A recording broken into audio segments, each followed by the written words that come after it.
नमस्कार साथियों, स्वागत है आप सभी का अंकित इंस्पायर्स इंडिया पर। मैं हूं अंकित अवस्थी। अमेरिका, ईरान, इजराइल, इन तीनों के साथ जो चल रहा घमासान है, अब ये दुनिया भर के देशों में पहुंचना शुरू हो चुका है। हाल ही में अपडेट एक ऐसी घटना का जिसमें भारत की सीमा तक भी अब इस युद्ध की आहट आ पहुंची है। बात की जा रही है एक ईरानी युद्धपोत की, वॉरशिप की, जो भारत की यात्रा पर था। यहां से लौटते समय उसे अमेरिका की सबमरीन ने निशाना बना दिया। मुश्किल से भारत के तट से 300 नॉटिकल माइल की दूरी पर रहा होगा। इतनी दूरी पर एक वॉरशिप को निशाना बनाया जाता है। सैकड़ों की संख्या में लोगों के लापता और मारे जाने की खबर निकल कर आती है। तस्वीरें जितनी भयानक हैं, इन्हें देखकर अंदाजा लगाया जा सकता है कि शायद ही इस दुर्घटना में कोई बचा होगा। यह जहाज डूबने से पहले ऊंची उठाई लेता हुआ है। जहाज पर लगी आग आपको दिखाई दे रही है। एक वीडियो भी इसका जारी हुआ जिसमें जहाज पर लगी आग दिखाई दे रही है। इस पे जो सैनिक तैनात थे, क्रू तैनात थे, मध्य रात्रि के समय था, मतलब लगभग सुबह होने का वक्त था। और उस समय पर इस तरह का जो हमला है, ड्यूटी आवर्स चेंज हो रहे थे, उस समय पर इस जहाज पर हमला होता है। ये युद्धपोत था साथियों। और ये युद्धपोत भारत की यात्रा पर था, भारत आया हुआ था। मिलन जो एक्सरसाइज है विशाखापट्टनम में, उसे अटेंड कर कर वापस लौट रहा था। तब तक अमेरिका, इजराइल मिलकर के ईरान से नहीं लड़ रहे थे। उस समय ये जहाज यहां पर था, ये वापस लौट रहा था। और जब लौट रहा था उस समय एक अमेरिका की ओयो क्लास सबमरीन ने इसे टारगेट किया, मार्क 48 टॉर्पीडो इस्तेमाल किया और इसे पानी के अंदर ही डुबो दिया। ईरान के 100 से अधिक सैनिकों के मारे जाने की खबर है। यह खबर इंडियन ओशन की है साथियों। अब तक फारस की खाड़ी सुर्खियों में थी, अब इंडियन ओशन सुर्खियों में है। इंडियन ओशन सुर्खियों में आने के बाद बड़ा सवाल यह कि ये जो युद्धपोत जिसका नाम IRIS आइरिस देना है, जो देना पहाड़ी के नाम पर इसका नाम रखा था, यह जहाज डूब तो गया लेकिन बड़ा सवाल छोड़ गया, और वो ये कि क्या भारत अब भी चुप रहेगा। भारत के जलीय क्षेत्र के इतने नजदीक, और तो और भारत से लौटता एक जहाज जिसकी खुशामदीद भारत की सुनिश्चितता थी। भारत चाहता था कि यह जहाज जो इतनी दूर से चलकर आए हैं, ये अपने डेस्टिनेशन वापस पहुंचे। उसका इस तरह डूब जाना और भारत की तरफ से दुनिया भर में यह बताना कि मैं जाकर के लोगों की मदद करता हूं, डूबते लोगों की मदद भी ना करना, तमाम सवाल खड़े कर जाता है।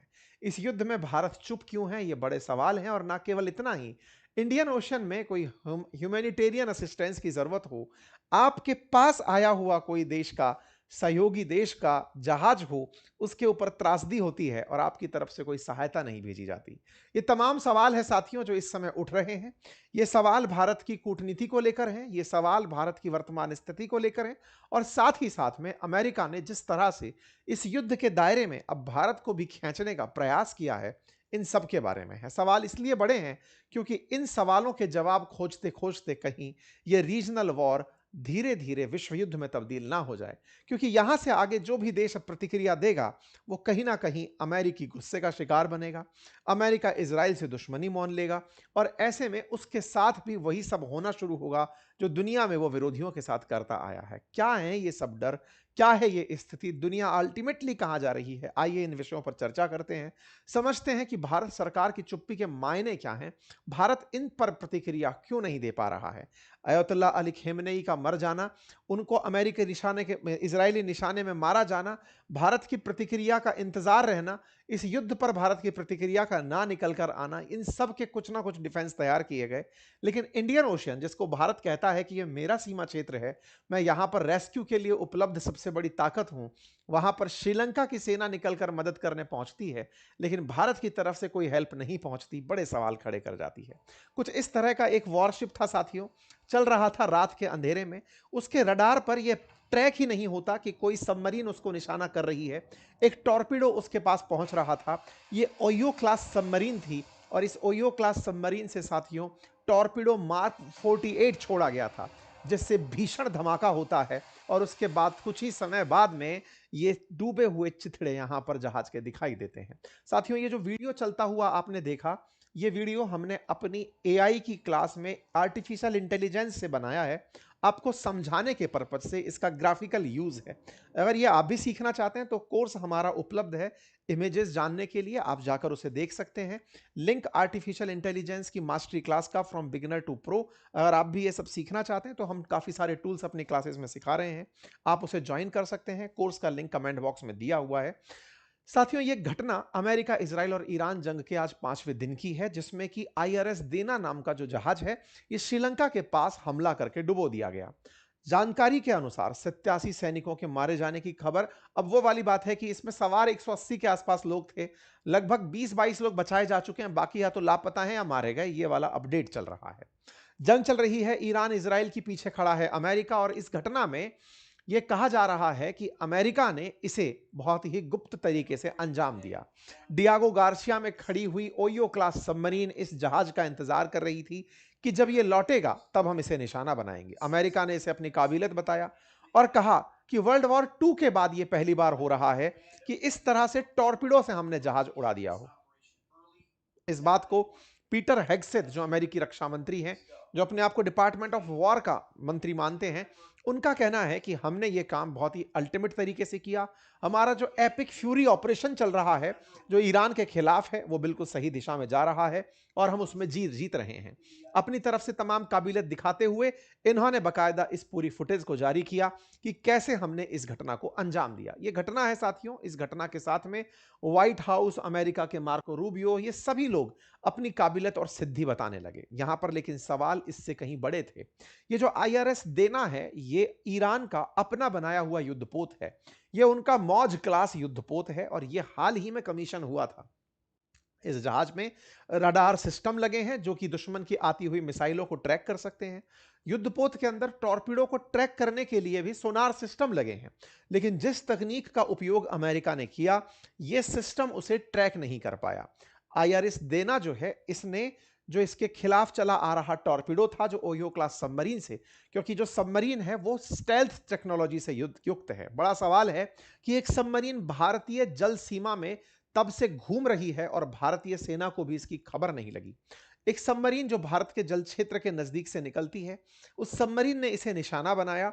उसकी किसी को खबर नहीं लगती। इवन जिस पर हमला हो रहा है, उसे भी उस सबमरीन की प्रेजेंस का पता नहीं चलता। सबमरीन पानी के गहराई में रहने वाली होती हैं। सोनार सिस्टम जिसके चलते इनको ट्रैक किया जाता है sound navigation and ranging technique से।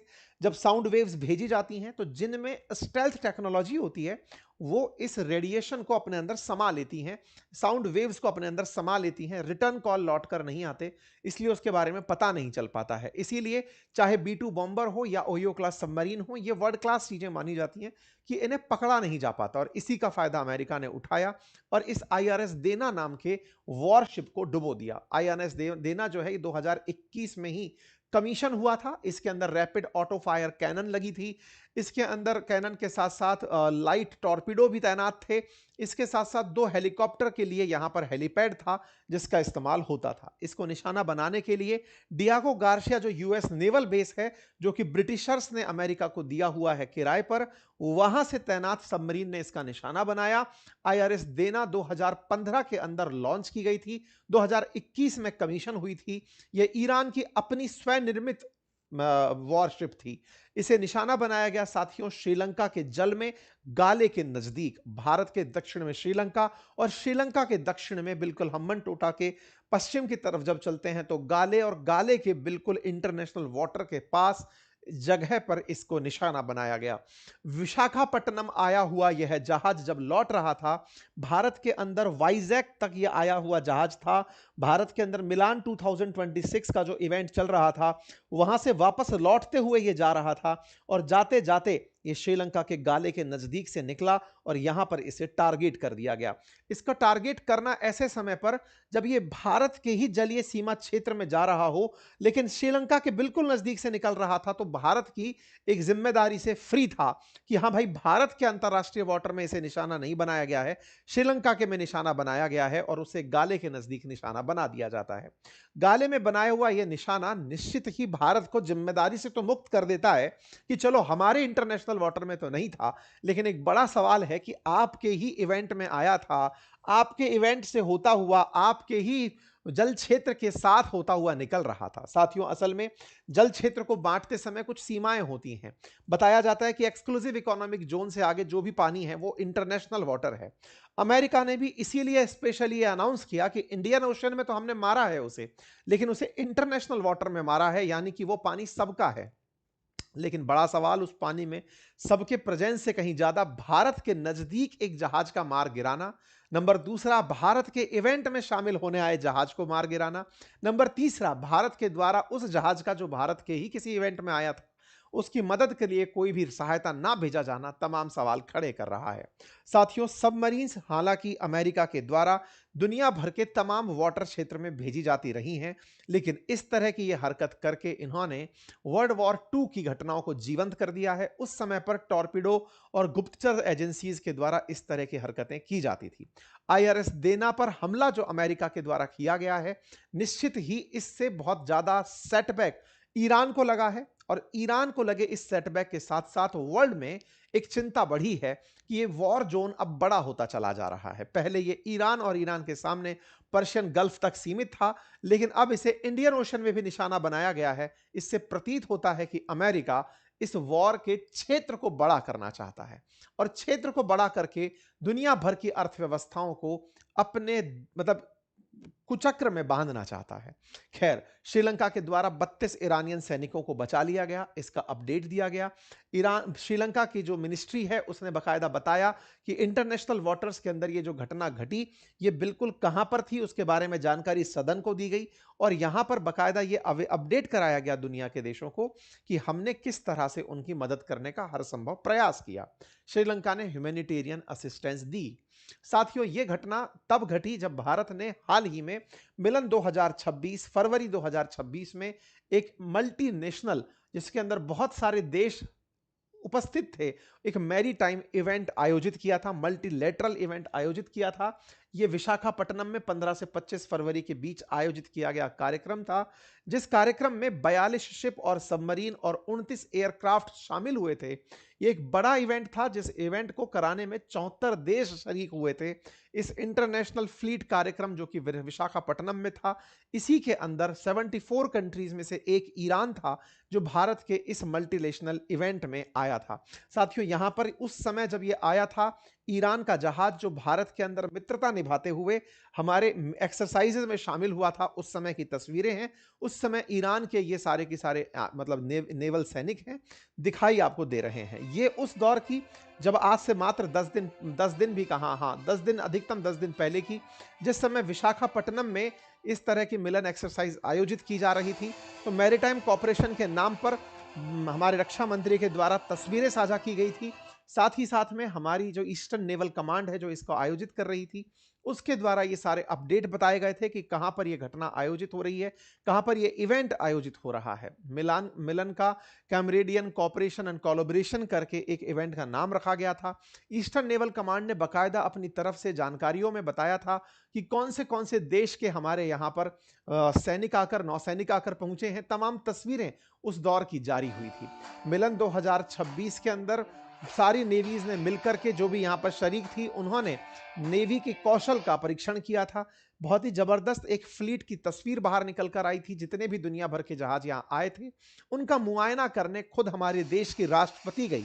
उन्होंने मिलान के इस एक्सरसाइज में इस आईआरएस देना को देखा, उसकी भी तस्वीरें निकल कर आई। भारत के राष्ट्रपति के द्वारा तस्वीरें आईआरएस देना की भी देखी गई थी, साथ में उसका विजिट भी किया गया था, दूर से उसका विजिट था। साथ ही साथ में इंडियन नेवी ने आईआरएस देना का जो वेलकम किया उसकी तस्वीरें भी थी। ये यहां पर आईआरएस देना का जो मार्च हो रहा था विशाखापट्टनम में, उसकी तस्वीरें भी सामने आई, जहां पर ये नौसैनिक जो शायद अब नहीं बचे हैं, जो भारत के कार्यक्रम में शरीक होने आए थे, लेकिन अब वो जल समाधि ले लिए हैं, क्योंकि अमेरिका उन्हें लंबे समय से देख रहा था, उन्हें निशाना बनाने का प्लान कर रहा था। भारत की राष्ट्रपति के द्वारा अपने जहाज से इसका निरीक्षण किया गया था। यह ईरान का जहाज जिसका निरीक्षण भारत की राष्ट्रपति द्वारा किया गया था, वो भी आपके सामने तस्वीरों में दिख रहा है। यह ऐसी घटना है साथियों कि आपके कोई बड़ा कार्यक्रम हो, आपके कार्यक्रम में कोई बड़ा गेस्ट आया हो, लेकिन वो गेस्ट अभी पहुंचा ना हो। ना पहुंचने का बड़ा कारण है कि उस गेस्ट के साथ दुर्घटना हुई, और दुर्घटना किसी दोस्त ने ही की, लेकिन आप उस दुर्घटना पर चुप हैं। आपके सामने चुप होने के अलावा कोई विकल्प नहीं है। ये देश के अंदर लोगों को तमाम सवालों से खड़ा कर रहा है। अमेरिका के कुछ लोग तो ये तक अब आरोप लगा रहे हैं कि भारत से ही ऑपरेट किया गया था अमेरिका के द्वारा ये इवेंट। हालांकि भारत के द्वारा इसका खंडन किया गया कि नहीं नहीं साहब, हमारे वाटर्स का उपयोग नहीं किया गया था। हाल ही में अमेरिकी राजदूत का भारत के कई सैन्य कमांड क्षेत्रों में जब दौरा होना शुरू हुआ था, तब लोगों ने सवाल पूछने शुरू किए थे कि ये क्यों जा रहे हैं। ऐसे में अब सवाल बड़ा है कि कहीं सैन्य कमांड का दौरा करते करते क्या वो इस प्रकार की हरकतों में तो नहीं बिजी थे कि कैसे मिलान का अपडेट लिया जाए और कैसे ईरान के इस जहाज को डुबोया जाए। खैर, भारत की तरफ से इन सभी बातों का खंडन किया गया। कहा गया कि नहीं, हमने अपने वाटर्स का इस्तेमाल नहीं होने दिया और ना ही हमारे वाटर क्षेत्र का उपयोग हुआ है। लेकिन अपोजिशन इस पर बहुत सख्ती से सवाल पूछ रहा है। सरकार के साथ सवाल पूछ रहा है कि और कुछ नहीं तो कम से कम इस बात का तो कंडोलेंस बनता है कि हमारे कार्यक्रम में लोग आए थे, फिर भी हम चुप हैं। अपोजिशन की तरफ से लगातार सवाल पूछे जा रहे हैं और निश्चित ही ये सवाल के साथ साथ जो पूर्व जो जैसे एक वीडियो हमने हाल ही में देखा, जो नेवल स्टाफ के एडमिरल अरुण प्रकाश हैं, उनका बयान आया जिसमें वो लिख रहे हैं, बोल रहे हैं कि भारत को इस बात पर प्रतिक्रिया तो देनी चाहिए, अमेरिका को एटलीस्ट ये बताना तो चाहिए कि आप मेरे जल क्षेत्र के बिल्कुल नजदीक आ गए हैं, इसके लिए आप मेरी सहमति तो चाह सकते थे। ये किस तरह का बर्ताव चल रहा है, यह अपने आप में एक बड़ा सवाल बनकर आता है। खैर, अब इंडियन ओशन धीरे धीरे अमेरिकन ओशन बनता जा रहा है, इस तरह की चर्चाएं बन रही हैं। सवाल प्रधानमंत्री नरेंद्र मोदी पर न्यूज मीडिया भी उठा रही हैं कि आप किस समय इस विषय पर अपनी राय रखेंगे। ये सवाल इसलिए बड़े होते जा रहे हैं साथियों, क्योंकि इंडियन ओशन में भारत हमेशा अपनी स्थिति को मजबूत रखता आया है। भारत कहता है कि मैं ग्लोबल पावर ना सही, लेकिन मैं रीजनल पावर हूं और इंडियन ओशन के लिए मैं जिम्मेदार हूं। चाहे चाइना की प्रेजेंस हो, चाइना जब जब हमारे अग्नि परीक्षण के लिए आता है, जब हम अग्नि अग्नि परीक्षण मिसाइलों का कर रहे होते हैं और चाइना के जहाज आ जाते हैं, हम उस पर प्रतिक्रिया श्रीलंका को भी देते हैं कि भाई उनके जहाजों को मत आने दो। आज इंडियन ओशन में एक दुर्घटना घटती है और हम उस पर प्रतिक्रिया नहीं दे पाते। ये पता नहीं कौन सा सैनिक ऑपरेशन है जो भारत निभा रहा है। शायद वो पब्लिक में नहीं है, इसलिए पब्लिक इस बारे में ज्यादा जानना चाहती है। इंडियन ओशन क्षेत्र में यदि जिबोती के अंदर अगर सैन्य लुटेरे, जो जहाज के लुटेरे हैं, वो अगर कोई कार्रवाई करते हैं जहाजों पर, तो भारतीय नौसेना बचाने जाती है। भारतीय नौसेना इस पूरे क्षेत्र में मदद के लिए उपलब्ध रहती है। ऐसे में इंडियन ओशन के अंदर रॉक सॉलिड खड़ा भारत आज सवालों के दायरे में है कि भारत, आप तो इतने अच्छे हो ना कि आप हाईजैक्ड वेसल को छुड़ाने के लिए सोमालिया के लुटेरों के पास जाते हो। ईरान इंडियन कमांडोज जो हैं वो रेस्क्यू करते आए हैं अरेबियन सी के अंदर, ये खबरें बनती रही हैं। हम बकायदा आईएनएस नीलगिरी, सूरत, वगशीर जैसे जहाजों को तैनात करते रहे हैं ताकि मैरीटाइम ट्रेड जो इंडियन ओशन से है वो निर्बाध रूप से होते रहें। भारत की सबमरीन हो या फिर एयरक्राफ्ट करियर हो, वो पूरी तरह इंडियन ओशन में चाक चौबन्ना खड़े हुए हैं। तो फिर आखिर क्यों हम अपनी तरफ से मदद नहीं भेज पाए? हम तमाम प्रकार के ऑपरेशन चलाते हैं, ड्रिल चलाते हैं, लेकिन इस घटना के बावजूद हम नहीं पहुंच पाए। क्या इसके पीछे का कारण ये तो नहीं कि भारत इस युद्ध में एक पार्टी है लेकिन किसी को पता नहीं? क्या ये तो नहीं कि भारत अमेरिका और इजराइल के साथ मिलकर ईरान के खिलाफ लड़ रहा है लेकिन अनाउंसमेंट नहीं किया हुआ है? भारत सरकार को चाहिए कि वो अपना स्टैंड खुलकर सामने रखे, वो बताए कि हम इस युद्ध के अंदर पार्टी हैं, या वो बताए कि हम इस युद्ध को कैसे देखते हैं। लगातार लोकतंत्र में जवाबदेहिता का अपना स्थान है और सरकार से इस तरह के सवाल पूछे जा रहे हैं। साथ ही साथ ये सवाल इसलिए भी कि भारत इंडियन ओशियन क्षेत्र को लेकर बहुत ही गंभीर रहा है। चाइना के द्वारा जब जब हमको ट्रैक करने के प्रयास यहां हुए हैं, हम तब तब रिएक्ट किए हैं। हमने श्रीलंका को अवेयर कराया है कि हम्बन टोटा में वो चाइनीज जहाजों को डॉक ना करने दे। हम मालदीव्स को बार बार ये टोकते आए हैं कि चाइनीज जहाजों को ना डॉक करने दे। लेकिन ऐसी स्थिति जब बन रही है तो भारत की स्ट्रेटजी पर सवाल उठ रहे हैं। फिर चाहे खमनेई साहब की मौत की बात हो, ट्रंप की तमाम नीतियों की बात हो, और अब युद्ध के हमारे सीमा क्षेत्र तक चले आने की बात हो। अब सवाल यह है कि ईरान इस विषय पर प्रतिक्रिया क्या दे रहा है। ईरान का साफ कहना है कि इंडिया के नेवी में एक guest of India's navy carrying almost 130 sailor was stuck in international water without warning. बिना चेतावनी के हमारे 130 नाविक जो कि इंडियन की नेवी के गेस्ट बनकर गए थे, उनके साथ दुर्घटना हुई है। लेकिन हमारा शब्द याद रखिएगा, the US will come to bitterly regret precedent it has set. अब हम कुछ ऐसा करेंगे कि अमेरिका याद रखेगा। साथियों, जानेंगे अगले सेशन में क्या खास रणनीति ईरान बना रहा है बदले की। फिलहाल के लिए इतना ही। जानकारी पसंद आई हो तो साथियों से साझा करें, चैनल पर नए हैं तो सब्सक्राइब करें और अपनी राय कमेंट बॉक्स में जरूर रखें। हो सकता है कुछ बातें हमारे नजर से छूट रही हों, आपको पता हो, आपको बताना हो कि सर इस कारण से भारत हो सकता है चुप हो, जरूर बताएं। और ये जो आप एनिमेटेड वीडियो देख रहे हैं चलते हुए इस जहाज के गिरने का, ये वीडियो हमने अपनी क्लास में बनाया है, एआई वाली क्लास में। ये इमेजेस वगैरह सब अगर आप चाहते हैं तो इस कोर्स को ज्वाइन कर सकते हैं, लिंक कमेंट बॉक्स में पिन है। आपका समय शुभ हो। धन्यवाद।